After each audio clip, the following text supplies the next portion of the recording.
যদিও হাদিসে উল্লেখ আছে যে আল্লাহ তাআলা মানব জাতির মধ্যে 1,24,000 জন নবী পাঠিয়েছিলেন, তবুও কুরআনে তাদের মধ্যে কেবল 25 জন নবীর নাম স্পষ্টভাবে উল্লেখ করা হয়েছে।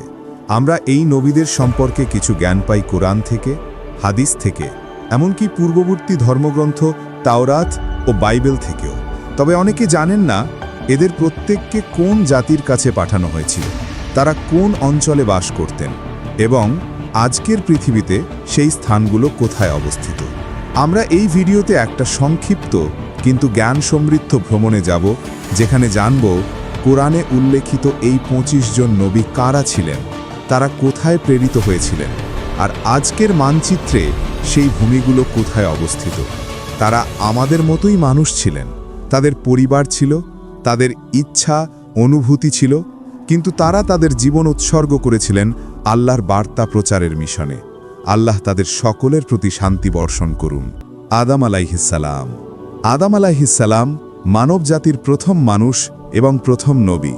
আল্লাহ তাআলার আদেশে তাকে সৃষ্টি করা হয়েছিল বিভিন্ন প্রকার মাটির সমন্বয়। ফেরেশতাগণ সেই মাটি পানির সঙ্গে মিশিয়ে আদম আলাইহিসসালামের আকৃতি তৈরি করেন। 40 বছর অপেক্ষার পর সেই কাদা শুকিয়ে শক্ত ও শুষ্ক মাটির মতো হয়ে যায়। তারপর আল্লাহর হুকুমে আদম আলাইহিসসালামের দেহে প্রাণ সঞ্চার করা হয়। এটি ঘটেছিল মুহররম মাসের 10 তারিখে, শুক্রবারের দিনে। আল্লাহ তাকে সমস্ত কিছুর জ্ঞান দান করেন। আল্লাহর আদেশে ফেরেশতাগণ আদম আলাইহিসসালামের সামনে সিজদা করেন, কিন্তু ইবলিস অহংকারে অস্বীকার করে, ফলে তাকে জান্নাত থেকে বিতাড়িত করা হয়। আদম আলাইহিসসালাম জান্নাতে সৃষ্ট হাওয়া আলাইহিসসালামকে বিয়ে করেন এবং তারা সেখানে কিছু সময় সুখে বসবাস করেন। কিন্তু তারা যখন নিষিদ্ধ বৃক্ষের ফল ভক্ষণ করেন, তখন তাদের জান্নাত থেকে পৃথিবীতে অবতরণ করা হয়। আদম আলাইহিসসালাম নিজের ভুল বুঝতে পারেন এবং আন্তরিকভাবে তাওবা করেন, আর আল্লাহ তার তাওবা কবুল করেন। আল্লাহ আদম আলাইহিসসালামকে পৃথিবীতে তার প্রতিনিধি খলিফা হিসেবে নিযুক্ত করেন। অনেক বছর হাওয়া আলাইহিসসালাম থেকে বিচ্ছিন্ন থাকার পর তারা আবার আরাফাতে মিলিত হন এবং সেখানে কাবা নির্মাণ করেন। আদম আলাইহিসসালাম নবী হিসেবে মনোনীত হন এবং তাকে আল্লাহ একটি ছোট কিতাব দান করেন, যাতে 10টি পৃষ্ঠা ছিল। তিনি মানুষকে ঈমান, ইবাদত ও জ্ঞানের শিক্ষা দিতেন। তাদের সন্তানরা নগর ও সমাজে বসবাস শুরু করে, নানা কারিগরি ও পেশায় দক্ষ হয়ে ওঠে। কিন্তু এক মর্মান্তিক ঘটনা ঘটে তার 2 পুত্র হাবিল ও কাবিলের মধ্যে। হিংসার বশে কাবিল নিজের ভাই হাবিলকে হত্যা করে। এটি ছিল মানব ইতিহাসের প্রথম হত্যা। এরপর মানবজাতি হাবিল ও কাবিল উভয়ের বংশধরদের মাধ্যমেই পৃথিবীতে বিস্তার লাভ করে। বিভিন্ন বর্ণনা অনুযায়ী আদম আলাইহিসসালাম প্রায় 960 বছর বেঁচে ছিলেন। তার মৃত্যুর পরেও তার সন্তান ও নাতি নাতনিদের মধ্যে ইবাদত ও আল্লাহর নির্দেশাবলীর প্রচলন চলতে থাকে। কিন্তু সময়ের সাথে সাথে কিছু মানুষ পথভ্রষ্ট হতে শুরু করে। তাদের মাঝে শিরক ও অন্যায় ছড়িয়ে পড়ে। এটাই ছিল পরবর্তী নবীদের আগমনের সূচনা। আদম আলাইহিসসালামের কবর কোথায় তা নিয়ে ভিন্ন ভিন্ন বর্ণনা আছে। কেউ বলেন বাইতুল মুকাদ্দাসে, কেউ বলেন মিনায়, আবার কেউ বলেন আরাফাতে। হাদিসে উল্লেখ আছে তার উচ্চতা ছিল 30 থেকে 40 মিটার পর্যন্ত। ইদ্রিস আলাইহিসসালাম। এরপর আসেন নবী ইদ্রিস আলাইহিসসালাম, যিনি কুরআনে উল্লিখিত নবীদের অন্যতম। বিভিন্ন বর্ণনা অনুযায়ী তার অনেক বিশেষ গুণ ছিল। তিনি ছিলেন আদম আলাইহিসসালামের 5ম প্রজন্মের বংশধর। আল্লাহ তাকে 30টি ছোট ছোট সহিফা দান করেন এবং তাকে বহু বিদ্যা শেখান। ইদ্রিস আলাইহিসসালামের আগ পর্যন্ত মানুষ পশুর চামড়া বা পাতা দিয়ে পোশাক বানাত, কিন্তু তিনি মানুষকে সেলাই করা পোশাক পরার শিক্ষা দেন এবং শহর নির্মাণের কৌশল শেখান। তিনি 72টি ভাষা জানতেন এবং প্রতিটি জাতিকে তাদের নিজস্ব ভাষায় সত্য ধর্মের দাওয়াত দিতেন। তিনি ছিলেন প্রথম ব্যক্তি যিনি কলম দিয়ে লিখতে শুরু করেন, জ্ঞান শিক্ষা দেন এবং জ্যোতির্বিজ্ঞান নিয়ে গবেষণা করেন। তারকাদের গতিবিধি ও আকাশের রহস্য নিয়ে গবেষণার কারণে তাকে বলা হয় জ্ঞান ও শিল্পের নবী। তিনি বাবিল থেকে মিশরে হিজরত করেন এবং বহু বছর সেখানে অবস্থান করে মানুষকে আল্লাহর দাওয়াত দেন। কুরআনের সূরা মারিয়াম 56-57 আয়াতে বলা হয়েছে, আমরা তাকে উচ্চ মর্যাদার স্থানে উত্তীর্ণ করেছি। বেশিরভাগ ইসলামী আলেমের মতে ইদ্রিস আলাইহিসসালামকে আল্লাহ আকাশে উঠিয়ে নিয়ে গিয়েছিলেন, মৃত্যুর স্বাদ গ্রহণ না করেই। কিছু বর্ণনায় বলা হয় তিনি আসমানের 4র্থ স্তরে অবস্থান করছেন। এরপর আসেন নবী নূহ আলাইহিসসালাম। নবী নূহ আলাইহিসসালামকে পাঠানো হয়েছিল নবী ইদ্রিস আলাইহিসসালামের পরে। ইসলামী ইতিহাসবিদরা বলেন তাকে ইরাকের মৌসুল অঞ্চলের এক জনগোষ্ঠীর কাছে প্রেরণ করা হয়েছিল। তার জাতি ছিল মূর্তি পূজক। মেসোপটেমিয়ার মানুষরা তখন নানা ধরনের মূর্তি পূজা করত, আর সমাজে অন্যায় ও অশ্লীলতা ছড়িয়ে পড়েছিল। নূহ আলাইহিসসালাম 50 বছর বয়সে নবুয়ত লাভ করেন। তিনি তার জাতিকে 950 বছর ধরে আল্লাহর একত্ববাদে বিশ্বাস করার আহ্বান জানান, কিন্তু খুব অল্প কিছু মানুষই তার দাওয়াত গ্রহণ করেছিল। নূহ আলাইহিসসালামের জাতির অধিকাংশই তার কথা অবজ্ঞা করে, তাকে উপহাস করে ও অত্যাচার করতে থাকে। যখন তিনি নিশ্চিত হলেন যে তারা আর কখনো ঈমান আনবে না, তখন তিনি আল্লাহর নিকট দোয়া করলেন। আল্লাহ তাকে জানালেন যে এক মহাপ্লাবন আসছে। আল্লাহর আদেশে নূহ আলাইহিসসালাম একটি বিশাল নৌকা তৈরি করেন। তিনি তাতে ঈমানদারদের ও প্রতিটি প্রাণীর একজোড়া করে আশ্রয় নেন। তারপর শুরু হয় মহাপ্লাবন। আকাশ থেকে প্রবল বৃষ্টি নামে, আর মাটির ভেতর থেকেও পানি উথলে ওঠে। যেসব লোক ঈমান আনেনি তারা সবাই পানিতে ডুবে যায়। এই বন্যা 6 মাস পর্যন্ত স্থায়ী হয় এবং শেষে নূহ আলাইহিসসালামের নৌকা জুদি পর্বতের উপর স্থির হয়। দুঃখজনকভাবে তার এক পুত্র নৌকায় ওঠেনি এবং পানিতে ডুবে মারা যায়। নূহ আলাইহিসসালামের 3 পুত্র ছিল, শাম, হাম এবং ইয়াফিস। এই 3 জনের বংশ থেকেই পরবর্তী মানবজাতি ছড়িয়ে পড়ে।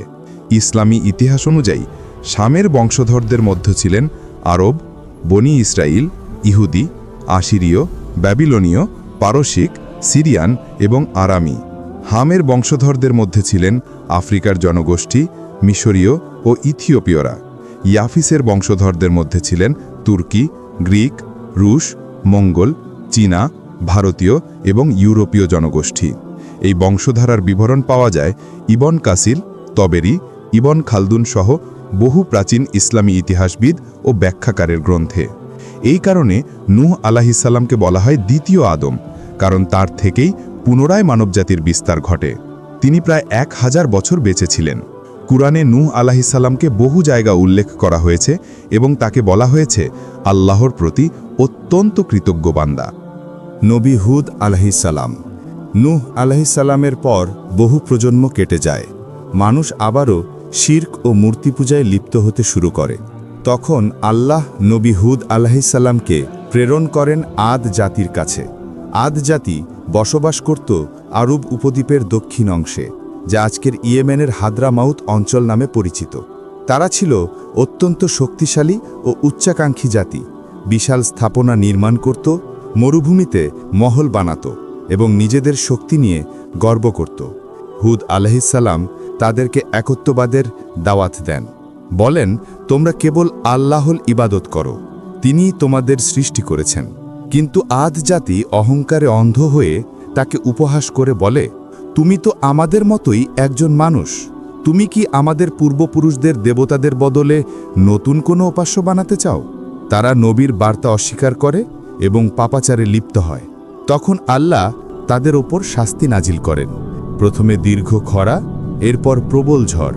এই ঝড় 7 রাত ও 8 দিন অবিরাম প্রবাহিত হয়, যা কুরআনে বর্ণিত হয়েছে। আল্লাহ তাদেরকে এমন এক প্রচণ্ড বাতাসে ধ্বংস করলেন, যা একের পর এক দিন তাদেরকে ছিন্ন ভিন্ন করে দিল। ফলশ্রুতিকে শক্তিশালী সেই আদ জাতি মাটির সঙ্গে মিশে যায়। বলা হয়, হুদ আলাইহিসসালাম এবং তার অল্প সংখ্যক অনুসারীরা রক্ষা পান এবং পরবর্তীতে হাদ্রামাউত অঞ্চলে বসতি স্থাপন করেন। হুদ আলাইহিসসালাম পরবর্তীতে মক্কায় স্থায়ী হন এবং সেখানেই ইন্তেকাল করেন।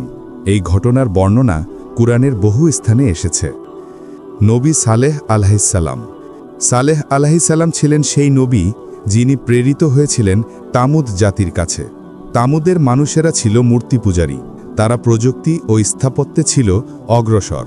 পাহাড় কেটে ঘর তৈরি করত এবং মজবুত নগর নির্মাণ করত। এর উল্লেখ পাওয়া যায় সূরা আল আরাফের ৭৪ নম্বর আয়াতে। তারা এমন এক অঞ্চলে বাস করত যা আজকের সৌদি আরবের মাদাইন সালেহ নামে পরিচিত। সালেহ আলাইহিসসালাম তাদের আল্লাহর উপর ঈমান আনতে আহ্বান করেন। তারা বলল, তুমি যদি আমাদের চোখের সামনে এই পাথর থেকে একটি গর্ভবতী উটনি বের করে আনতে পারো, তবে আমরা তোমার প্রতি বিশ্বাস করব। সালেহ আলাইহিসসালাম আল্লাহর কাছে দোয়া করলেন এবং অলৌকিকভাবে সেই পাথর ফেটে বেরিয়ে এলো একটি বিশাল উটনী। এটি ছিল আল্লাহর পক্ষ থেকে একটি স্পষ্ট নিদর্শন। উটনির দুধ এত বেশি হতো যে পুরো জাতি তাতে তৃষ্ণা মেটাতে পারত। কিন্তু জাতির নেতারা বলল, যদি এই উটনি বেঁচে থাকে তবে সালেহের প্রভাব বাড়বে, মানুষ আর আমাদের কথা শুনবে না। তারা রাতে গোপনে ষড়যন্ত্র করে উটনিটিকে হত্যা করল। এটি কেবল একটি প্রাণী হত্যাই ছিল না, বরং আল্লাহর এক নিদর্শনকে ধ্বংস করা ছিল। এরপর আল্লাহ তাদের 3 দিনের সময়সীমা দিলেন সতর্কতা হিসাবে। এই সময়ের মধ্যে সালেহ আলাইহিসসালাম ও বিশ্বাসীরা শহর ছেড়ে চলে যান। 3য় দিনে এক প্রচণ্ড শব্দ ও ভয়াবহ ভূমিকম্প তামুদ জাতিকে ধ্বংস করে দেয়। শুধু অল্প কিছু সত্যিকারের ঈমানদার বেঁচে যান। তামুদের ধ্বংসের ঘটনাটি কুরআনে উল্লেখ আছে একটি বড় শিক্ষা হিসাবে। ইব্রাহিম আলাইহিসসালাম। ইব্রাহিম আলাইহিসসালাম ছিলেন ইসলামের 5 মহান নবীর একজন। তাকে পাঠানো হয়েছিল কালদীয় বা চালদীয় জাতির কাছে, যারা মূর্তি পূজারী ছিল। তিনি তাওহীদের অর্থাৎ আল্লাহর একত্বের প্রচার করতেন। যখন তার জাতির লোকেরা এক উৎসব উদযাপন করতে বাইরে গিয়েছিল, তখন ইব্রাহিম আলাইহিসসালাম সমস্ত মূর্তি ভেঙে ফেলেন। শুধু বড় মূর্তিটিকে রেখে দিয়ে কুঠারটি তার গলায় ঝুলিয়ে দেন। যখন লোকেরা ফিরে আসে, তারা জিজ্ঞেস করে, কে এসব করেছে? ইব্রাহিম আলাইহিসসালাম বলেন, হয়তো এই বড় মূর্তিই করেছে। যদি সে কথা বলতে পারে তবে তাকে জিজ্ঞেস করো। তার জ্ঞানপূর্ণ উত্তরে তারা চুপ করে যায়। কিন্তু তবেও তারা এক বিশাল আগুন জ্বালায় এবং ইব্রাহিম আলাইহিসসালামকে তাতে নিক্ষেপ করে। কিন্তু আল্লাহর হুকুমে আগুন তাকে একটুও পোড়াতে পারে না। তিনি সম্পূর্ণ নিরাপদে বেরিয়ে আসেন। এরপর তার জাতি তাকে অস্বীকার করে আর আল্লাহর আদেশে তিনি হিজরত করেন। তিনি তার স্ত্রী সারাহ আলাইহিসসালামকে নিয়ে মিশর হয়ে ফিলিস্তিনে পৌঁছান। মিশরে তিনি হাজেরা আলাইহিসসালামকে দ্বিতীয় স্ত্রী হিসাবে বিয়ে করেন। বহু বছর সন্তান না হওয়ার পর ইব্রাহিমের প্রথম সন্তান ইসমাইল আলাইহিসসালাম হাজেরা আলাইহিসসালামের গর্ভে জন্ম নেন এবং পরবর্তীতে সারাহ আলাইহিসসালামের গর্ভে জন্ম নেন দ্বিতীয় সন্তান ইসহাক আলাইহিসসালাম। ইসমাইল আলাইহিসসালাম থেকে আরব জাতির উৎপত্তি, যার বংশধর হচ্ছেন আমাদের নবী মুহাম্মদ সাল্লাল্লাহু আলাইহি ওয়াসাল্লাম। আর ইসহাক আলাইহিসসালাম থেকে জন্ম নিয়েছেন বনি ইসরাইলের নবীগণ, অর্থাৎ ইহুদিদের বংশ। অতএব বাস্তবে ইহুদি ও আরব একই পূর্বপুরুষের ভাই। কিন্তু ইহুদিরা আরবদের সৎ ভাই রূপে দেখত এবং তাদেরকে অবজ্ঞা করত, যার ফলে শক্তির দ্বন্দ্ব শুরু হয়। ইব্রাহিম আলাইহিসসালাম ও তার পুত্র ইসমাইল আলাইহিসসালাম আল্লাহর আদেশে কাবা ঘর নির্মাণ করেন, যা আজও মুসলমানদের ইবাদতের কেন্দ্র। তারা কাবাকে কেন্দ্র করে হজ পালন করেন এবং মানুষকে হজের শিক্ষা দেন। তারপর আল্লাহ ইব্রাহিম আলাইহিসসালামকে স্বপ্নে দেখান যে তাকে তার পুত্র ইসমাইল আলাইহিসসালামকে কোরবানি করতে হবে। ইসমাইল আলাইহিসসালাম বলেন, হে পিতা, আপনি যা আদেশ পেয়েছেন তাই করুন। যখন ইব্রাহিম আলাইহিসসালাম তার ছেলের গলায় ছুরি রাখেন, তখন আল্লাহ থামিয়ে দেন এবং বলেন, হে ইব্রাহিম, তুমি স্বপ্ন পূর্ণ করেছ, আমরা তোমার পরীক্ষাটি সফল করেছি। তারপর আল্লাহ পরিবর্তে একটি বড় পশু কোরবানি করার জন্য পাঠান। আজও মুসলমানরা এই ঘটনার স্মরণে ঈদুল আজহা উদযাপন করেন, যেমনটি কুরআনে নির্দেশ করা হয়েছে। ইব্রাহিম আলাইহিসসালাম জেরুজালেমে 175 বছর বয়সে ইন্তেকাল করেন। তাকে বলা হয় খালিলুল্লাহ, আল্লাহর বৃহৎ বন্ধু। লূত আলাইহিসসালাম। লূত আলাইহিসসালাম ছিলেন ইব্রাহিম আলাইহিসসালামের ভাতিজা। তারা একসঙ্গে বাবেল বা বর্তমান ইরাক থেকে শাম বা বৃহত্তর সিরিয়া অঞ্চলে হিজরত করেন। লূত আলাইহিসসালামকে পাঠানো হয় সোদম জাতির কাছে নবী হিসাবে। এই অঞ্চল আজকের জর্ডান ও মৃত সাগরের কাছাকাছি এলাকায় অবস্থিত। এই ঘটনাগুলো ঘটেছিল নূহ আলাইহিসসালামের প্লাবনের কয়েক শতাব্দী পর, খ্রিস্টপূর্ব 2000 সালের দিকে, যখন মেসোপটেমীয় সভ্যতাগুলির উত্থান ঘটছিল। লূত আলাইহিসসালামের হাতে অলৌকিকভাবে একাধিক মজিজা প্রকাশ পায়। তিনি পরিষ্কার আকাশ থেকে বৃষ্টি নামাতেন, পাথরের সঙ্গে কথা বলতেন। এগুলো তার নবুয়তের প্রমাণ ছিল। কিন্তু সোদমবাসীরা মূর্তি পূজা করত এবং এমন এক লজ্জাজনক কাজে লিপ্ত হয়েছিল যা পৃথিবীতে আগে কখনো দেখা যায়নি: পুরুষে পুরুষে যৌনাচার। এগুলো শুধুমাত্র ব্যক্তিগত পাপ ছিল না, বরং তারা এই কাজ অন্যদের উপর জোর করে চাপিয়ে দিত। তারা ছোট ছেলেদের উপর নির্যাতন করত ও দাসে পরিণত করত। ধনী পুরুষরা তরুণ ছেলেদের নিজেদের সম্পত্তি হিসেবে ব্যবহার করত। তারা পথ বন্ধ করে ভ্রমণকারীদের ধরে এনে যৌন নির্যাতন করত। এটি কেবল ব্যক্তিগত পাপ ছিল না, বরং এক প্রকার সংগঠিত সামাজিক অত্যাচারে পরিণত হয়েছিল। কোরআনে তাদের আচরণের বর্ণনা এসেছে এইভাবে: তোমরা পুরুষদের কাছে যাও, পথ বন্ধ করো এবং তোমাদের সমাবেশে অশ্লীল কাজ করো। লূত আলাইহিস সালাম তাদের সঠিক পথে আহ্বান করেন, কিন্তু তারা আরও উদ্ধত হয়ে ওঠে। তারা লূত আলাইহিস সালাম ও তার পরিবারকে শহর থেকে তাড়ানোর হুমকি দেয়। একদিন আকাশে 3 জন অপরিচিত লোক আগমন করেন।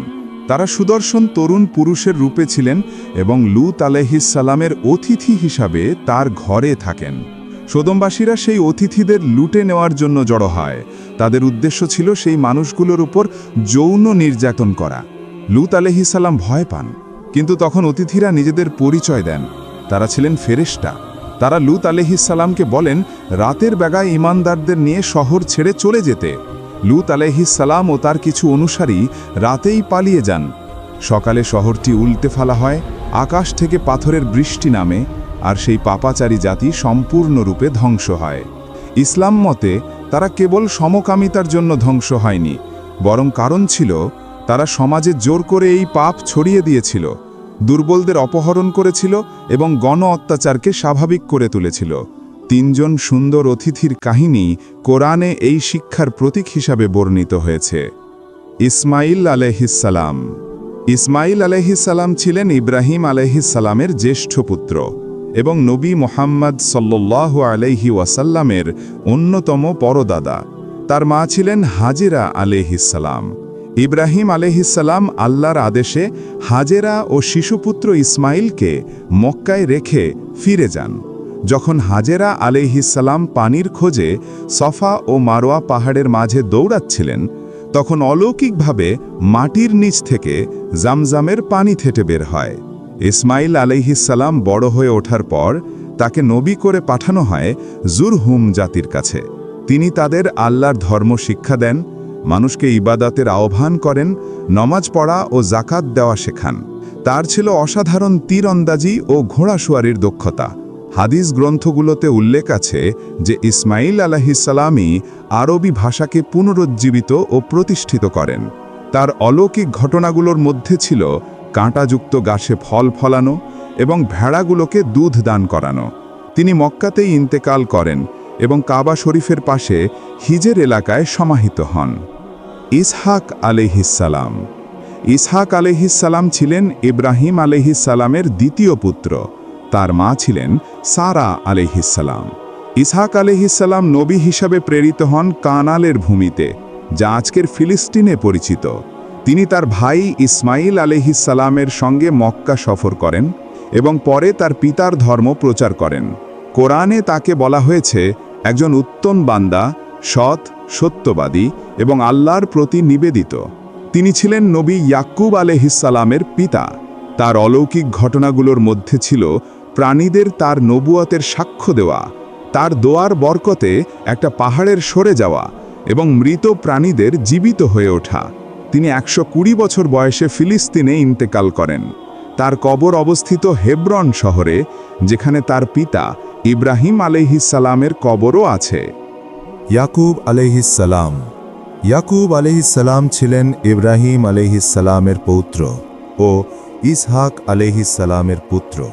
তার উপাধি ছিল ইসরায়েল এবং তার বংশধরদের বলা হয় বনি ইসরায়েল, অর্থাৎ ইসরায়েলের সন্তানরা। তার ছিল 12 পুত্র, যাদের বংশ থেকেই ইসরায়েলি গোত্রগুলোর উৎপত্তি হয়। তাকে নবী হিসেবে পাঠানো হয়েছিলেন কানানের ভূমিতে। তিনি মানুষকে আল্লাহর একত্বে বিশ্বাস করতে আহ্বান করেন। তার পুত্র ইউসুফ আলাইহিস সালামের প্রতি গভীর ভালোবাসার কারণে অন্য ছেলেরা হিংসা করেছিল। এ ঘটনাটি ছিল ইয়াকুব আলাইহিস সালামের জন্যে এক কঠিন পরীক্ষা। কুরআনে ইয়াকুব আলাইহিস সালামকে ধৈর্যশীল নবীদের একজন হিসেবে উপস্থাপন করা হয়েছে। যখন তিনি তার পুত্রকে হারালেন, তখন তিনি অভিযোগ না করে বলেছিলেন, আমি শুধু আমার দুঃখ ও কষ্ট আল্লাহর কাছেই প্রকাশ করি। সূরা ইউসুফ ৮৬। মৃত্যুর সময় তিনি তার ছেলেদের জিজ্ঞেস করেন, আমার পর তোমরা কাকে উপাসনা করবে? তারা উত্তর দেয়, আমরা উপাসনা করব তোমার প্রভুর এবং তোমার পিতা ইব্রাহিম, ইসমাইল ও ইসহাকের প্রভুর, একমাত্র সত্য আল্লাহর। ইয়াকুব আলাইহিসসালাম মিশরে মৃত্যুবরণ করেন, কিন্তু তার ইচ্ছা অনুযায়ী তাকে ফিলিস্তিনে নিয়ে গিয়ে তার পিতা ইসহাক আলাইহিসসালামের পাশে কবর দেওয়া হয়। ইউসুফ আলাইহিসসালাম। ইউসুফ আলাইহিসসালাম ছিলেন ইয়াকুব আলাইহিসসালামের পুত্র এবং তাকে প্রেরণ করা হয়েছিল মিশরের জনগণের কাছে নবী হিসেবে। ছোটবেলায় তিনি তার মাকে হারান এবং পিতার স্নেহে বড় হন। একদিন তিনি স্বপ্নে দেখেন এবং তার বাবাকে গিয়ে বলেন, হে আমার পিতা, আমি স্বপ্নে দেখেছি 11টি তারা, সূর্য ও চাঁদ সবাই আমাকে সজদা করছে। সূরা ইউসুফ ৪। এই স্বপ্ন ছিল ভবিষ্যতের ইঙ্গিত। তিনি নবী হবেন এবং মর্যাদায় উঁচু অবস্থানে পৌঁছাবেন। ইউসুফ আলাইহিসসালামের সুন্দর চরিত্র ও পিতার ভালোবাসা তার ভাইদের মধ্যে হিংসা জাগায়। হিংসার বশে তারা তাকে এক কূপে ফেলে দেয়। একটি কাফেলা তাকে খুঁজে পায় এবং মিশরে দাস হিসেবে বিক্রি করে দেয়। মিশরের রাজকর্মচারী আজিজ তাকে কিনে নেন এবং নিজ গৃহে লালন পালন করেন। সবাই ইউসুফ আলাইহিসসালামের সৌন্দর্য, সততা ও পবিত্রতার প্রশংসা করত। যখন ইউসুফ আলাইহিসসালাম যুবক হন, তখন আজিজের স্ত্রী জুলাইখা তাকে প্রলুব্ধ করার চেষ্টা করেন, কিন্তু ইউসুফ আলাইহিসসালাম নিজের মর্যাদা রক্ষা করে পালিয়ে যান। যদিও সত্য প্রকাশ পায়, তবুও তাকে অন্যায়ভাবে কারাগারে পাঠানো হয়। কারাগারেও তিনি আল্লাহর একত্বের দাওয়াত দিতে থাকেন, বন্দীদের নৈতিকতা শেখান ও চিন্তার দিক নির্দেশনা দেন। তিনি 2 বন্দীর স্বপ্নের ব্যাখ্যা দেন এবং তাদের একজন পরবর্তীতে রাজদরবারে চাকরি পায়। বছর কেটে যায়। একদিন রাজা এক অদ্ভুত স্বপ্ন দেখেন, যার ব্যাখ্যা কেউ দিতে পারে না। তখন লোকেরা ইউসুফ আলাইহিসসালামের কথা মনে করে। ইউসুফ আলাইহিসসালাম স্বপ্নের ব্যাখ্যা দেন, 7 বছর প্রচুর ফলন হবে, এরপর 7 বছর ভয়াবহ দুর্ভিক্ষ আসবে। সূরা ইউসুফ ৪৭। তার সঠিক ব্যাখ্যার কারণে মিশর দুর্ভিক্ষের জন্য প্রস্তুতি নেয়, আর ইউসুফ আলাইহিসসালামকে দেশের ধনভাণ্ডারের দায়িত্ব দেওয়া হয়। দুর্ভিক্ষ শুরু হলে তার ভাইয়েরা খাদ্যের সন্ধানে মিশরে আসে। ইউসুফ আলাইহিসসালাম তাদের চিনে ফেলেন, কিন্তু তারা তাকে চিনতে পারে না। তিনি চতুরতার সঙ্গে তার ছোট ভাই বেনিয়ামিনকে নিজের কাছে রাখেন। পরে নিজের পরিচয় প্রকাশ করেন, পুরো পরিবারকে মিশরে নিয়ে আসেন এবং তার পিতার অন্ধত্ব আল্লাহর কৃপায় দূর হয়ে যায়। তিনি ভাইদের ক্ষমা করে দেন, যদিও তারা তার সাথে খারাপ আচরণ করেছিল। তিনি তাদের বলেন, আজ তোমাদের জন্য কোনো দোষ নেই, আল্লাহ তোমাদের ক্ষমা করুন। সূরা ইউসুফ ৯২। এটি কুরআনের অন্যতম শক্তিশালী ক্ষমার দৃষ্টান্ত। পরিবারের সঙ্গে পুনর্মিলিত হয়ে এবং মিশরে সর্বোচ্চ মর্যাদায় পৌঁছেও ইউসুফ আলাইহিসসালাম সর্বদা আল্লাহর সান্নিধ্যের আকাঙ্ক্ষা করতেন। তার হৃদয়স্পর্শী দোয়া কুরআনে সংরক্ষিত আছে। হে আমার প্রতিপালক, আপনি আমাকে রাজ্য দিয়েছেন এবং ঘটনার বিশ্লেষণের জ্ঞান শিখিয়েছেন। আসমান ও জমিনের স্রষ্টা, আপনি এই দুনিয়া ও আখিরাতে আমার অভিভাবক। আমাকে মুসলিম হিসেবে মৃত্যু দিন এবং সৎকর্মশীলদের সঙ্গে মিলিয়ে দিন। সূরা ইউসুফ ১০১। এটি প্রকৃত দাসত্ব ও দুনিয়া থেকে বিচ্ছিন্নতার চূড়ান্ত উদাহরণ। ইউসুফ আলাইহিসসালাম মৃত্যুর পর জেরুজালেমের কাছাকাছি এলাকায় সমাহিত হন।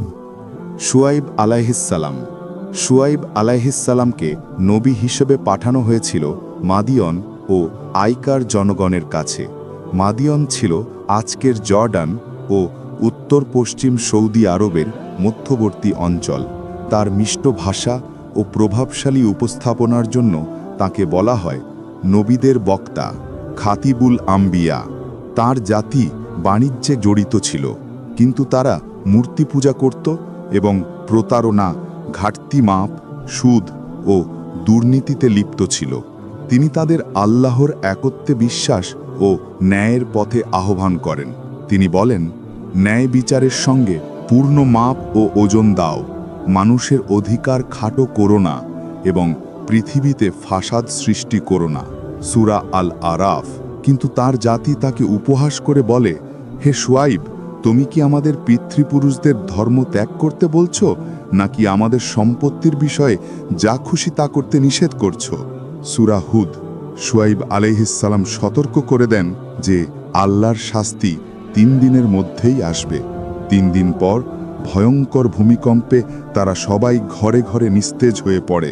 সূরা হুদ। আইকার জনগণও বণিক ছিল এবং মাদিয়নের মতো একই রকম দুর্নীতিতে লিপ্ত ছিল। তাদের শাস্তি ছিল ভিন্ন। প্রথমে কয়েকদিন প্রবল গরম পড়ে, তারপর আকাশ অন্ধকার হয়, যেন ছায়া আসছে, কিন্তু সেই ছায়া থেকেই আসে ভয়ঙ্কর আগুনের শাস্তি। আকাশ থেকে আগুন নেমে এসে তাদের সবাইকে ধ্বংস করে দেয়। পরে শুয়াইব আলাইহিসসালাম ঈমানদারদের সঙ্গে মাদিয়ানে ফিরে আসেন। তার সাক্ষাৎ হয় নবী মূসা আলাইহিসসালামের সঙ্গে, যিনি পরবর্তীতে তার এক কন্যাকে বিয়ে করেন। বর্ণনা অনুযায়ী শুয়াইব আলাইহিসসালাম 242 বছর জীবিত ছিলেন। আজও জর্ডানের ওয়াদি শুয়াইব এলাকায় তার মাজার রয়েছে। আইয়ুব আলাইহিসসালাম। আইয়ুব আলাইহিসসালামকে নবী হিসেবে পাঠানো হয়েছিল বনি ইসরায়েলের কাছে। তিনি ছিলেন ধনী, দানশীল, ধার্মিক ও আল্লাহর প্রতি কৃতজ্ঞ। আল্লাহ তাকে দয়া ও কঠিন পরীক্ষায় উভয়েই পরীক্ষা করেন। প্রথমে তার সম্পদ হারান, এরপর সন্তানরা মারা যায়, শেষে তার শরীরে ভয়ঙ্কর রোগ হয়, সারা দেহ ঘায়ে ভরে যায়। শুধু তার স্ত্রী ধৈর্য ধরে তার সেবা করতে থাকেন। শয়তান যত ফিসফিসি করুক, তিনি আল্লাহর উপর পূর্ণ ভরসা রাখেন। কখনো অভিযোগ করেননি, শুধু আল্লাহর কাছেই কষ্ট প্রকাশ করেছেন। যখন আল্লাহ তার ধৈর্য দেখলেন, তার দোয়া কবুল করলেন। 7 বছর অসুস্থ থাকার পর আল্লাহ তাকে বললেন, তোমার পা দিয়ে মাটি আঘাত করো। সেখান থেকে ঝর্ণা ফেটে বেরোয়। তিনি তা পান করেন ও গোসল করেন আর সম্পূর্ণ সুস্থতা লাভ করেন। আল্লাহ তাকে তার সম্পদ ও সন্তান ফিরিয়ে দেন। বিশ্বাসযোগ্য বর্ণনা অনুযায়ী আইয়ুব আলাইহিসসালাম বর্তমান তুরস্কের শানলো উরফা অঞ্চলে বাস করতেন। কুরআনে তার ধৈর্যের প্রশংসা করা হয়েছে। পরীক্ষা শেষে তিনি আরও বহু বছর সুস্থভাবে বেঁচেছিলেন। তার কাহিনী আমাদের শেখায়, সবচেয়ে কঠিন সময়েও আল্লাহর প্রতি আশা ও ইবাদত কখনো ত্যাগ করা যাবে না। জুলকিফুল আলাইহিসসালাম। জুলকিফুল আলাইহিসসালাম ছিলেন বনি ইসরায়েল বা ইসরায়েলের সন্তানদের কাছে প্রেরিত নবীদের একজন। তিনি ছিলেন নবী ইলিয়াস আলাইহিসসালামের চাচাতো ভাই। ইলিয়াস আলাইহিসসালামের মৃত্যুর পর জুলকিফল আলাইহিসসালাম তার দায়িত্ব পালন করেন এবং নবী মূসা আলাইহিসসালামের ধর্ম ও শিক্ষা মানুষের কাছে পৌঁছে দিতে থাকেন। তিনি ইবাদতে ধৈর্যশীল, বিচারে শান্ত ও ন্যায় বিচারে দৃঢ় ছিলেন। এই কারণেই তাকে বলা হয় জুলকিফুল, অর্থাৎ দায়িত্বশীল ব্যক্তি। শয়তানের নানা ধোঁকা ও পরীক্ষার মাঝেও তিনি কখনো দায়িত্বে ব্যর্থ হননি। আল্লাহ তাকে নবুয়াত দান করেন এবং তিনি মানুষকে তাওরাতের বিধান ও আল্লাহর একত্ববাদের শিক্ষা দিতেন। তিনি শাম বা বৃহত্তর সিরিয়া অঞ্চলে মৃত্যুবরণ করেন। জুলকিফেল আলাইহিসসালামের নাম কুরআনে এসেছে সূরা আল আম্বিয়া ও সূরা সাদে। মূসা আলাইহিসসালাম। মূসা আলাইহিসসালাম ছিলেন ইসলামের অন্যতম শ্রেষ্ঠ নবী এবং উলুল আজম নবীদের একজন। তাকে পাঠানো হয়েছিল বনি ইসরায়েলের কাছে। তিনি জন্মগ্রহণ করেন এমন এক সময়ে যখন বনি ইসরায়েল মিশরে ফেরাউনের দাসত্বে ছিল। সেই সময়ের ফেরাউন স্বপ্নে বা ভবিষ্যৎবাণীতে জানতে পারে বনি ইসরায়েলের এক ছেলে তার সিংহাসনের পতন ঘটাবে। তখন সে আদেশ দেয়, বনি ইসরায়েলের পরিবারে জন্ম নেওয়া প্রতিটি ছেলে শিশুকে হত্যা করো। আল্লাহ মূসার মাকে ওহী করে বলেন, তাকে স্তন্যপান করাও, আর যখন তার জন্য ভয় পাও তখন তাকে নদীতে ভাসিয়ে দিও। ভয় করো না, দুঃখ করো না, আমরা তাকে তোমার কাছে ফিরিয়ে দেব এবং তাকে নবীদের একজন করব। সূরা আল কাসাস 28-7। শিশুটিকে নীল নদে ভাসানো হয়। ফেরাউনের স্ত্রী আসিয়া আলাইহিসসালাম শিশুটিকে পান এবং প্রাসাদে নিয়ে আসেন। পরে আল্লাহর প্রতিশ্রুতি অনুযায়ী মূসার প্রকৃত মাই প্রাসাদে তার দুধমা হিসেবে নিযুক্ত হন। মূসা আলাইহিসসালাম ফেরাউনের প্রাসাদেই বড় হতে থাকেন। একদিন এক মিশরীয় লোকের সঙ্গে ঝগড়ার সময় মূসা আলাইহিসসালামের ঘুষিতে লোকটি মারা যায়। এরপর তিনি দেশ ছেড়ে মাদিয়ানে পালিয়ে যান। সেখানে তিনি নবী শুয়াইব আলাইহিসসালামের কন্যাকে বিয়ে করেন। আল্লাহ তাকে তুর পাহাড়ে নবুয়ত প্রদান করেন। তাকে আদেশ দেওয়া হয় ফেরাউনের কাছে গিয়ে বনি ইসরায়েলকে মুক্ত করার দাবি জানাতে এবং ফেরাউনকে আল্লাহর একত্বে বিশ্বাস করতে আহ্বান জানাতে। আল্লাহ তাকে অলৌকিক নিদর্শন দেন। তার লাঠি সাপ হয়ে যেত এবং বুকে হাত রাখলে তা উজ্জ্বল আলো ছড়াতো। এই নিদর্শনগুলো নিয়ে মুসা আলাইহিস সালাম ফেরাউনের কাছে যান, কিন্তু ফেরাউন তার বার্তা অস্বীকার করে নিজেকে প্রভু বলে ঘোষণা দেয়। সে মুসাকে জাদুকর বলে অভিযুক্ত করে এবং দেশ জুড়ে সমস্ত জাদুকরদের একত্র করে মুসার বিরুদ্ধে প্রতিযোগিতা আয়োজন করে। মুসা তার লাঠি নিক্ষেপ করলে তা এক বিশাল সাপের রূপ নেয় এবং জাদুকরদের সব ভেলকি গিলে ফেলে। জাদুকররা বিস্মিত হয়ে সাথে সাথে ঈমান আনয়ন করেন, কিন্তু ফেরাউন তাদের সবাইকে হত্যা করে ফেলে। এরপর আল্লাহ মুসাকে নির্দেশ দেন, বনি ইসরায়েলকে নিয়ে মিশর থেকে বেরিয়ে যাও। ফেরাউন বিশাল সৈন্যবাহিনী নিয়ে তাদের পিছু নেয়। যখন তারা সাগরের তীরে এসে পড়ে, মুসা আলাইহিস সালাম বলেন, আমার প্রভু আমার সঙ্গে আছেন, তিনি আমাকে পথ দেখাবেন। সূরা আশ-শুরার ৬২। আল্লাহ তাকে আদেশ করেন, লাঠি দিয়ে সাগরে আঘাত করো। সাগর দ্বিখণ্ডিত হয়ে যায়। বনি ইসরায়েল নিরাপদে পার হয়। ফেরাউনও তার বাহিনী পিছু নিয়ে সাগরে প্রবেশ করলে সাগর আবার বন্ধ হয়ে যায় এবং তারা ডুবে যায়। আল্লাহ বলেন, আজ আমরা তোমার দেহ সংরক্ষণ করব যাতে তুমি পরবর্তীদের জন্য নিদর্শন হও। সূরা ইউনুসের ৯২। পরে মুসা আলাইহিস সালাম আবার তুর পাহাড়ে আহ্বান পান এবং সেখানে তিনি ওহী লাভ করেন। আল্লাহ তাকে তাওরাত দান করেন। কিন্তু মুসা আলাইহিস সালাম পাহাড়ে অবস্থানকালে তার অনুপস্থিতিতে সামিরি নামের এক ব্যক্তি মানুষদের অলঙ্কার গলিয়ে একটি সোনার বাছুর তৈরি করে এবং তাতে মূর্তি পূজা শুরু হয়। মুসা আলাইহিস সালাম ফিরে এসে এই দৃশ্য দেখে প্রচণ্ড ক্রুদ্ধ হন। তিনি আল্লাহর কাছে দোয়া করেন। পরবর্তীতে সামিরিকে কঠিন শাস্তি দেওয়া হয় আর জনগণ তওবা করে। তার পুরো জীবন জুড়ে মুসা আলাইহিস সালাম বনি ইসরায়েলকে আল্লাহর বিধান শিক্ষা দিতেন। তাদের অভিযোগ এবং অকৃতজ্ঞতার মাঝেও তিনি ধৈর্য ধরতেন। তিনি পবিত্র ভূমিতে প্রবেশের আশা করেছিলেন, কিন্তু আল্লাহ তাকে অনুমতি দেননি। আল্লাহ বলেন, তোমরা ৪০ বছর এ ভূমিতে নিষিদ্ধ থাকবে। সূরা আল মাইদার ২৬। মুসা আলাইহিস সালাম মরুভূমিতে মৃত্যুবরণ করেন। কোরআনে তার কবরস্থান উল্লেখ নেই। হাদিসে বলা হয়েছে তার দেহ বাইতুল মকদিস বা জেরুজালেমের কাছাকাছি স্থানে স্থানান্তরিত করা হয়। হারুন আলাইহিস সালাম। হারুন আলাইহিস সালাম ছিলেন বনি ইসরায়েলের নবী এবং মুসা আলাইহিস সালামের ভাই। তিনি কোমল হৃদয়ের অধিকারী ছিলেন, বক্তৃতায় দক্ষ এবং বিষয়গুলো ব্যাখ্যা করতেন মুসা আলাইহিস সালামের চেয়েও সাবলীলভাবে। তিনি মিশরে জন্মগ্রহণ করেন এবং ফেরাউনের শাসনাধীনে বড় হন।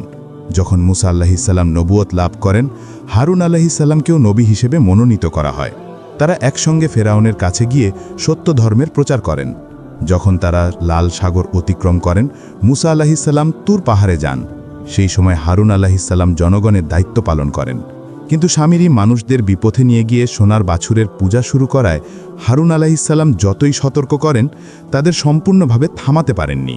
হারুন আলাইহিস সালাম দীর্ঘ সময় মরুভূমিতে তার জাতির সঙ্গে অবস্থান করেন এবং মুসা আলাইহিস সালামের আগেই মৃত্যুবরণ করেন। বলা হয় তার কবর জাবাল হারুন নামক পাহাড়ে অবস্থিত। দাউদ আলাইহিস সালাম। দাউদ আলাইহিস সালাম ছিলেন বনি ইসরায়েলের নবী ও রাজা। তিনি ইয়াকুব আলাইহিস সালামের বংশধর এবং সুলাইমান আলাইহিস সালামের পিতা। তিনি জেরুজালেমে জন্মগ্রহণ, জীবনযাপন ও মৃত্যুবরণ করেন। আল্লাহ তাকে জবুর গ্রন্থ দান করেন এবং তাকে দেন এক অসাধারণ শক্তিশালী ও সুন্দর কণ্ঠস্বর। তিনি তালুতের সৈন্যদলে যুদ্ধ করে জালুত বা গোলায়াতকে হত্যা করেন, যার ফলে তিনি রাজা হন। তিনি ন্যায় বিচারের সঙ্গে শাসন করেন, জেরুজালেমকে রাজধানী করেন ও বহু ভূখণ্ড জয় করেন। তার অন্যতম অলৌকিক ক্ষমতা ছিল আগুন ছাড়াই লোহা নরম করা। তিনি দিনে রোজা রাখতেন, রাতে ইবাদত করতেন। তার নাম কুরআনের বহু স্থানে উল্লেখ আছে। সুলাইমান আলাইহিস সালাম। সুলাইমান আলাইহিস সালামকে আল্লাহ দান করেছিলেন মহান জ্ঞান, অনন্য শক্তি ও সুবিশাল রাজত্ব। কোরআনে তাকে ন্যায়পরায়ণ শাসক ও এমন নবী হিসেবে বর্ণনা করা হয়েছে যিনি বাতাসকে নিয়ন্ত্রণ করতেন, প্রাণী ও জিনদের ভাষা বুঝতেন। তিনি জেরুজালেমের কাছেই জন্মগ্রহণ করেন। বাতাস ও প্রাণীরা তার আদেশ মেনে চলত। তিনি প্রজ্ঞার সঙ্গে শাসন করতেন, মসজিদুল আকসা সম্পূর্ণ করেন ও জ্ঞান ও শিল্পকে উৎসাহ দিতেন। জিনরা তার জন্য কাজ করত, রাজপ্রাসাদ, দুর্গ ও মূর্তি নির্মাণে, সমুদ্রের গভীরে ডুব দিয়ে মুক্তা আহরণে এবং রাজ্যের নানা সেবায়। হুদহুদ পাখি তাকে জানায় যে সাবা রাজ্যের মানুষ, যাদের মধ্যে ছিলেন রানী বিলকিস, তারা সূর্য পূজা করছে। সুলাইমান আলাইহিস সালাম তাকে ইসলামে দাওয়াত দেন। যখন বিলকিস তার প্রাসাদে আসেন, সুলাইমান আলাইহিসসালাম তার সিংহাসন মুহূর্তেই নিয়ে আসেন। এ দৃশ্য দেখে বিলকিস বলেন, হে আমার প্রভু, আমি নিজের প্রতি অন্যায় করেছি। এখন আমি সুলাইমানের সঙ্গে আল্লাহর কাছে আত্মসমর্পণ করছি, যিনি সকল জগতের প্রতিপালক। সূরা আন-নামল ৪৪। সুলাইমান আলাইহিসসালাম বাতাসে সফর করতেন, প্রাণীর ভাষা বুঝতেন এবং তার সেনাবাহিনীতে মানুষ, পশু ও জিন সবাই অন্তর্ভুক্ত ছিল। জীবনের শেষ সময়ে তিনি লাঠিতে ভর দিয়ে দাঁড়িয়ে থাকা অবস্থায় মৃত্যুবরণ করেন। কেউ বুঝতেও পারেনি, যতক্ষণ না তার লাঠি পচে ভেঙে পড়ে, তখন তার দেহ নিচে পড়ে যায়। এভাবে জিনরা বুঝতে পারে যে তারা অদৃশ্য জগৎ সম্পর্কে কিছুই জানে না। বর্ণনা অনুযায়ী তিনি বাইতুল মাকদিস বা জেরুজালেমের কাছাকাছি এলাকায় মৃত্যুবরণ করেন এবং তার কবরও ওই এলাকাতেই অবস্থিত বলে ধারণা করা হয়। ইলিয়াস আলাইহিসসালাম। নবী ইলিয়াস আলাইহিসসালামকে বনি ইসরাইলের কাছে পাঠানো হয়েছিল বর্তমান লেবানন অঞ্চলে। কিছু বর্ণনা অনুযায়ী তিনি নবী হারুন আলাইহিসসালামের বংশধর ছিলেন। সে সময় বনি ইসরাইলের লোকেরা বাল নামে এক মিথ্যা দেবতার উপাসনা করছিল। ইলিয়াস আলাইহিসসালাম তাদের একমাত্র আল্লাহ ইবাদতে আহ্বান জানান, কিন্তু তারা তা প্রত্যাখ্যান করে। ফলস্বরূপ দেশে দুর্ভিক্ষ ও নানা বিপর্যয় দেখা দেয়। পরে যখন লোকেরা তওবা করে ও ঈমান আনে, ইলিয়াস আলাইহিসসালাম আল্লাহর কাছে দোয়া করেন, বৃষ্টি নামে, রহমত ফিরে আসে। কিন্তু কিছু সময় পর আবার মানুষ বিপথে যায়। তারা আবার শিরক, অনাচার ও বাল পূজায় লিপ্ত হয়। ইলিয়াস আলাইহিসসালাম তাদের পুনরায় সতর্ক করেন, কিন্তু এবার তাদের অস্বীকার আরও কঠোর হয়। এই সময়ের মধ্যে ইলিয়াস আলাইহিসসালাম এক অলৌকিকভাবে আল ইয়াসা নামের এক অসুস্থ ছেলেকে সুস্থ করেন। আল ইয়াসা আলাইহিসসালাম তার ওপর ঈমান আনেন এবং পরে নিজেও নবী হন। যখন মানুষ আরও বিদ্রোহী হয়ে ওঠে, ইলিয়াস আলাইহিসসালামের জীবনের শেষ সময় ঘনিয়ে আসে। তার মৃত্যুর পর আল্লাহর আদেশে আল ইয়াসা আলাইহিসসালামকে নবী হিসেবে মনোনীত করা হয়। আল ইয়াসা আলাইহিসসালাম। কুরআনে তার নাম 2 বার উল্লিখিত হয়েছে। তাওরাতে তাকে বলা হয় এলিশা। তিনি ইলিয়াস আলাইহিসসালামের দাওয়াতের কাজ চালিয়ে যান, মানুষকে এক আল্লাহর ইবাদতে আহ্বান জানাতে থাকেন। কিন্তু কিছু সময় পর্যন্ত লোকেরা পথভ্রষ্টই থাকে। আল ইয়াসা আলাইহিসসালাম ধৈর্য ও দৃঢ়তার সঙ্গে কাজ চালিয়ে যান। তিনি ন্যায়পরায়ণ নেতা ও শক্তিশালী নবী হিসেবে পরিচিত হন। একসময় তার জনগণ পুনরায় সত্যের পথে ফিরে আসে। আল্লাহ তাকে অলৌকিক ক্ষমতা দান করেন, রোগীদের সুস্থ করা এবং দুর্ভিক্ষের সময় দোয়ার মাধ্যমে খাদ্য ও পানি প্রচুর পরিমাণে পাওয়া। কিন্তু যখন বানি ইসরায়েল আবার অবাধ্য হয়, আল্লাহ আশিরীয়দের পাঠান তাদের শাস্তি দিতে। তবুও আল ইয়াসা আলাইহিসসালাম মৃত্যুর পূর্ব পর্যন্ত নিজ জাতিকে সাহায্য করে যান এবং আল্লাহর আদেশে জুলকিফ আলাইহিসসালামকে তার উত্তরসূরি নিযুক্ত করেন। বর্ণনা অনুযায়ী আল ইয়াসা আলাইহিসসালাম দীর্ঘ জীবন লাভ করেন এবং শান্তিপূর্ণভাবে মৃত্যুবরণ করেন। তার কবর শাম অঞ্চলে বা আলেপ্পোর কাছাকাছি বলে ধারণা করা হয়, তবে সুনির্দিষ্ট অবস্থান নিশ্চিত নয়। ইউনুস আলাইহিসসালাম। নবী ইউনুস আলাইহিসসালামকে প্রেরণ করা হয়েছিল নিনাওয়া নগরীর মানুষের কাছে, যা ছিল আশিরীয় সাম্রাজ্যের রাজধানী। নিনাওয়ার মানুষ মূর্তি পূজা করত। ইউনুস আলাইহিসসালাম বহু বছর ধরে তাদের তাওহীদের দাওয়াত দিতে থাকেন, কিন্তু তারা তাকে মিথ্যাবাদী বলে অভিযুক্ত করে এবং বার্তা প্রত্যাখ্যান করে। ইউনুস আলাইহিসসালাম তাদের আল্লাহর শাস্তির বিষয়ে সতর্ক করেন, আর আল্লাহ তাদের সময় দেন। কিন্তু যখন শাস্তির সময় ঘনিয়ে আসে বলে মনে হয়, ইউনুস আলাইহিসসালাম মনে করেন তার কাজ শেষ হয়েছে এবং আল্লাহর অনুমতি ছাড়াই শহর ত্যাগ করেন, যা ছিল এক বিচারে ভুল সিদ্ধান্ত। তিনি একটি জাহাজে আরোহণ করেন, কিন্তু ভয়াবহ ঝড় শুরু হয়। লটারি টানা হলে 3 বারই তার নাম আসে। তাকে ঝড়ের কারণ মনে করে সমুদ্রে ফেলে দেওয়া হয়। একটি বিশাল মাছ তাকে গিলে ফেলে। মাছের পেটের অন্ধকারে, রাত, সাগর আর মাছের গভীরতায় তিনি আল্লাহর কাছে আন্তরিকভাবে দোয়া করেন, লা ইলাহা ইল্লা আনতা সুবহানাকা ইন্নী কুনতু মিনাজ জালিমিন। সূরা আল আনবিয়া 87। আল্লাহ তার তওবা কবুল করেন, মাছ তাকে তীরে এনে নিরাপদে ফেলে দেয়। তিনি জীবিত অবস্থায় বেঁচে যান এবং দ্রুত নিনাওয়ায় ফিরে আসেন। এদিকে তার চলে যাওয়ার পর নিনাওয়ার মানুষ শাস্তির লক্ষণ অনুভব করে। ভয় পেয়ে সবাই একত্রে তওবা করে এবং আল্লাহর দিকে ফিরে আসে। যখন ইউনুস আলাইহিসসালাম ফিরে আসেন, লোকেরা তাকে আনন্দের সঙ্গে স্বাগত জানায় এবং নতুনভাবে ঈমান নবায়ন করে। তারা কুরআনে একমাত্র জাতি হিসেবে বর্ণিত যারা সমষ্টিগত তওবার মাধ্যমে পুরো জাতি হিসেবে রক্ষা পেয়েছিল। সূরা ইউনুস ৯৮। ইউনুস আলাইহিসসালাম মানুষকে আল্লাহর বিধান শিক্ষা দিতেন এবং ৮৩ বছর বয়সে মৃত্যুবরণ করেন। কুরআনে তার কবরের স্থান উল্লেখ নেই, তবে বর্ণনা মতে সম্ভাব্য স্থানগুলো হল মৌসুল, লেবানন এবং ফিলিস্তিন।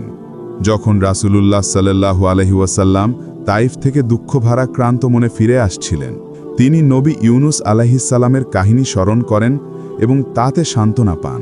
তার কাহিনীর শিক্ষা হল, কখনো আশা হারিও না, নিরাশ হারাম।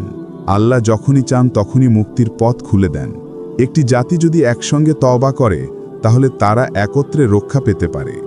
নবী আদম আলাইহিসসালামের মতোই ইউনুস আলাইহিসসালামকে স্মরণ করা হয় এমন নবী হিসেবে যার তওবা আল্লাহ কবুল করেছিলেন। জাকারিয়া আলাইহিসসালাম। নবী জাকারিয়া আলাইহিসসালাম ছিলেন বানি ইসরায়েলের নবী। তিনি কাঠমিস্ত্রি হিসেবে কাজ করতেন এবং বাইতুল মুকাদ্দাসে জেরুজালেমে সেবা দিতেন। তিনি মারিয়াম আলাইহিসসালামের যত্ন নিতেন, তাকে সুন্দর চরিত্র ও ইবাদতের মাধ্যমে লালন করতেন। একদিন তিনি দেখেন মারিয়ামের কাছে অদ্ভুতভাবে রিজিক পৌঁছাচ্ছে। তখন তিনি বিস্মিত হয়ে আন্তরিক দোয়া করেন। তিনি বানি ইসরায়েলকে আহ্বান জানান আবার তাওরাতে ফিরে যেতে, নৈতিকতা ও চরিত্রকে পরিষ্কৃত করতে। বৃদ্ধ বয়সে আল্লাহ তাকে এক পুত্র দান করেন, ইয়াহিয়া আলাইহিসসালাম। পরে যখন বানি ইসরায়েল নবী ঈসা আলাইহিসসালামের অলৌকিক জন্মকে অস্বীকার করে, তারা তার সমর্থকদের অপবাদ দিতে শুরু করে এবং হত্যা করতে চেষ্টা করে। জাকারিয়া আলাইহিসসালাম পালিয়ে যান, কিন্তু পরিশেষে তাকে হত্যা করা হয় যখন তারা সেই গাছটিকে কেটে ফেলে যার ভেতরে তিনি লুকিয়েছিলেন। তার মাজার আলেপ্পোতে আছে বলে ধারণা করা হয়। তার জীবন ও অলৌকিক ঘটনাগুলো কুরআনের নানা অধ্যায়ে বর্ণিত হয়েছে। ইয়াহিয়া আলাইহিসসালাম। নবী ইয়াহিয়া আলাইহিসসালাম ছিলেন নবী জাকারিয়া আলাইহিসসালামের পুত্র এবং বানি ইসরায়েলের জন্য প্রেরিত নবী। তিনি ফিলিস্তিন, জেরুজালেম, দামেস্ক ও আশপাশের এলাকায় রোমান শাসনের সময় আল্লাহর বাণী প্রচার করতেন। তিনি জন্মেছিলেন বৃদ্ধ বয়সে জাকারিয়া আলাইহিসসালামের দোয়ার ফলস্বরূপ। ছোটবেলাতে ইয়াহিয়া আলাইহিসসালাম তাওরাত শেখেন এবং মানুষকে আল্লাহর দ্বীন শিক্ষা দিতে থাকেন। তিনি ছিলেন পবিত্র, সৎ এবং গভীরভাবে আল্লাহভীরু। যখন ঈসা আলাইহিসসালাম নবী হন, ইয়াহিয়া আলাইহিসসালামও মানুষকে ইনজিলের শিক্ষা অনুসরণ করতে আহ্বান জানান। এক রানীর অনুরোধে রাজা তাকে কারারুদ্ধ করেন, আর পরবর্তীতে রাজা হেরোদের অন্যায্য বিবাহের বিরোধিতার করায় তাকে শহীদ করা হয়। এই ঘটনার উল্লেখ ইহুদি ও ইসলামী উভয় ঐতিহ্যেই পাওয়া যায়। তিনি ৩৪ বছর বয়সে মৃত্যুবরণ করেন। তার অলৌকিক ঘটনাগুলোর মধ্যে ছিল একটি পাথর তার সঙ্গে কথা বলেছিল এবং দিনে নক্ষত্র দেখা গিয়েছিল। কুরআনে তিনি উল্লেখিত আছেন সূরা আলী ইমরান, সূরা মারিয়াম এবং সূরা আল আম্বিয়ায়। বিখ্যাত মতানুযায়ী তার কবর দামেস্কের উমাইয়া মসজিদের ভেতরে অবস্থিত। ঈসা আলাইহিসসালাম। নবী ঈসা আলাইহিসসালাম ছিলেন আল্লাহর প্রেরিত উলুল আজম নবীদের একজন। তাকে বনি ইসরায়েলের কাছে পাঠানো হয়েছিল। তিনি জন্মগ্রহণ করেন পিতা ছাড়া, আর তার মা ছিলেন মরিয়ম আলাইহিসসালাম, যিনি ছিলেন পবিত্র, সৎ ও আল্লাহ ভীরু নারী। কুরআনে বলা হয়েছে, আল্লাহ তার আত্মা থেকে মরিয়মে ফু দিয়েছেন এবং তাকে ও তার পুত্রকে করেছেন বিশ্বজগতের জন্য নিদর্শন। ফেরেশতা জিবরিল আলাইহিসসালাম মরিয়মের কাছে এসে একজন মানুষের রূপে তাকে এক সন্তানের শুভ সংবাদ দেন। মরিয়ম আলাইহিসসালাম বিস্মিত হলে বলা হয়, তোমার রবের জন্য এটা সহজ, আমরা তাকে মানুষের জন্যে নিদর্শন এবং আমাদের পক্ষ থেকে রহমত বানাবো। মরিয়ম আলাইহিসসালাম এক নির্জন স্থানে গিয়ে খরজুর গাছের নিচে ঈসা আলাইহিসসালামের জন্ম দেন।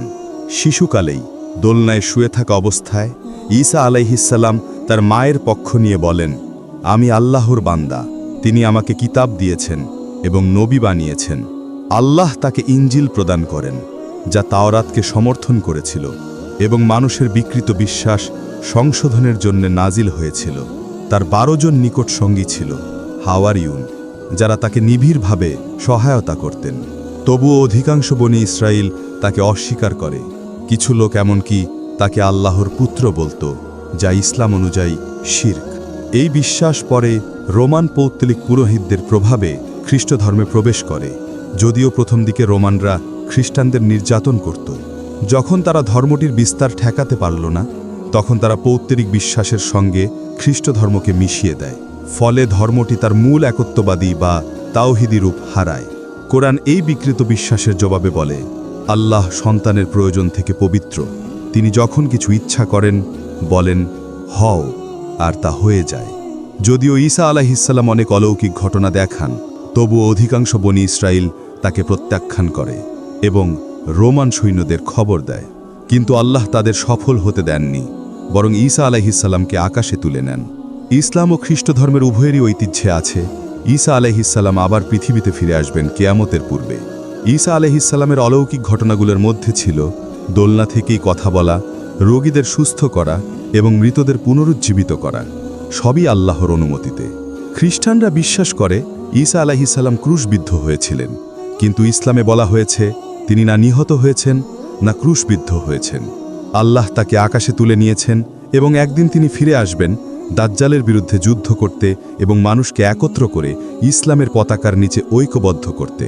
তার এই প্রত্যাবর্তনের ফলে অনেক খ্রিস্টান ইসলাম গ্রহণ করবে। মুহাম্মদ সাল্লাল্লাহু আলাইহি ওয়াসাল্লাম। নবী মুহাম্মদ সাল্লাল্লাহু আলাইহি ওয়াসাল্লাম ছিলেন আল্লাহর সর্বশেষ নবী, যাকে পাঠানো হয়েছিল সমস্ত মানবজাতি ও জগতের প্রতি রহমত হিসেবে। তিনি 570 খ্রিস্টাব্দে মক্কায় জন্মগ্রহণ করেন।